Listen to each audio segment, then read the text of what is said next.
வணக்கம். இன்றைக்கி வைகறை சிந்தனையில் நட்பு பற்றி பார்ப்போமே. நட்புங்கிற ஒரு விஷயம் என்ன அப்படின்னு கேட்டிங்கன்னா, கவிப்பேரரசு வைரமுத்து வார்த்தைகள் சொல்கிறதா இருந்தால், அப்பா அம்மாவை நம்ம தேர்ந்தெடுக்க முடியுமா? நிச்சயமாக முடியாது. நான் இந்த வீட்டில் தான் பிறக்க போகிறேன்னு நம்ம கடவுள்கிட்ட சொல்ல முடியாது. இயற்கை நம்மளை அப்படி விடவும் விடாது. இந்த நிறம் எனக்கு போதும், வேணும், நான் வெள்ளையாக வேணும், கருப்பாக வேணும்னு சொல்ல முடியுமா? முடியாது. அப்போ நம்மளால் தேர்ந்தெடுக்கக்கூடிய ஒன்று உலகத்தில் உண்டு என்று சொன்னால் அது நட்பு தான். நம்ம நண்பனை நம்மளால் தேர்ந்தெடுக்க முடியும். திருவள்ளுவருக்கு இது தெரிஞ்சு தான் 133 அதிகாரத்தில் 5 அதிகாரத்தை நட்புக்காகவே வச்சுருக்கார். நட்பு, தீ நட்பு, கூடா நட்பு, நட்பு ஆராய்தல், இப்படி வரிசையாக ஒரு 5 அதிகாரம் என்ன அப்படின்னா இதை பற்றி சொல்கிறார். நண்பன் அப்படின்னா சாதாரணம் இல்லைங்க.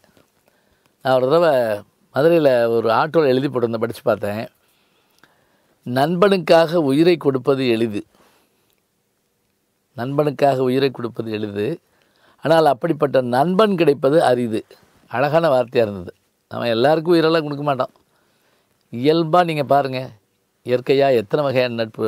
நல்ல நண்பன் மட்டும் இல்லைங்க, நண்பன் நல்லவன் நினச்சிக்கிட்டே இருக்கிற போது அவன் கெட்டவனாக மாறிட்டான்னா பெரிய கொடுமை அது. அதில் தான் ஒரு பழமொழியே உண்டு, இறைவா நான் பகைவர்களை சமாளித்து கொள்ளுகிறேன், என்னை நீ நண்பர்களிடமிருந்து காப்பாற்ற அப்படின்னா ஒருத்தன். எவ்வளோ அழகான வார்த்தை பாருங்கள். நல்லவர்கள்ட்ட தான் நட்புன்னு சொல்ல முடியாதுங்க.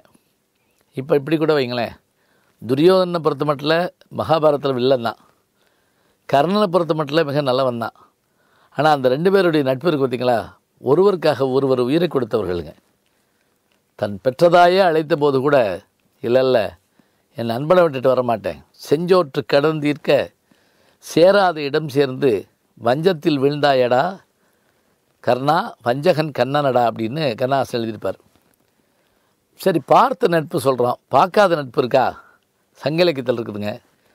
சங்க இலக்கியத்தில் கோப்பெருஞ்சோழன் என்ற ஒரு மன்னன், பிசிராந்தையார் என்ற ஒரு புலவர். பாருங்கள், மன்னனோடு தான் நட்பு கொள்வான், புலவனோடு தான் நட்பு கொள்வான்.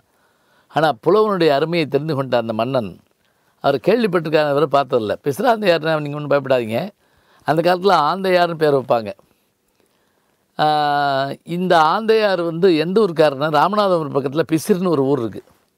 இந்த ஊருக்காரர் பாண்டி நாட்டுக்காரர்.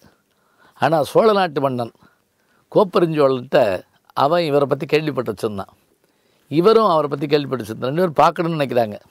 இன்றைக்கி மாதிரி உடனடியாக ஸ்கைப்பில் எல்லாம் பேச முடியாது. அப்போ எல்லாம் நடந்து போக முடியுமா?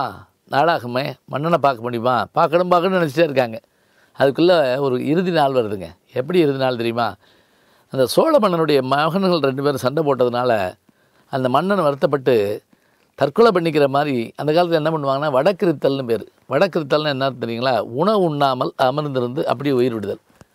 அப்படியான சூழல் வந்தபோது அந்த மன்னன் என்ன பண்ணாராம், பக்கத்தில் ஒரு இடம் வச்சுருந்தாராம்.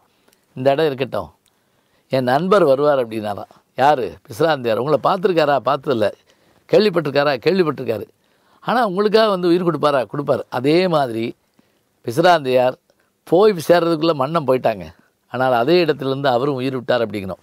நண்பர்கள் கண்ணீர் வந்தால் துடைப்பது உறவு என்று சொன்னால் கண்ணீரே வராமல் காப்பது நட்புங்க. அதுதான் திருவள்ளுவர் நட்பை அத்தனை வகையில் சொல்கிறார். அதாவது கேட்டினும் உண்டோர் உறுதி, கிளைஞரை நீட்டி அளப்பதோர் கோள்.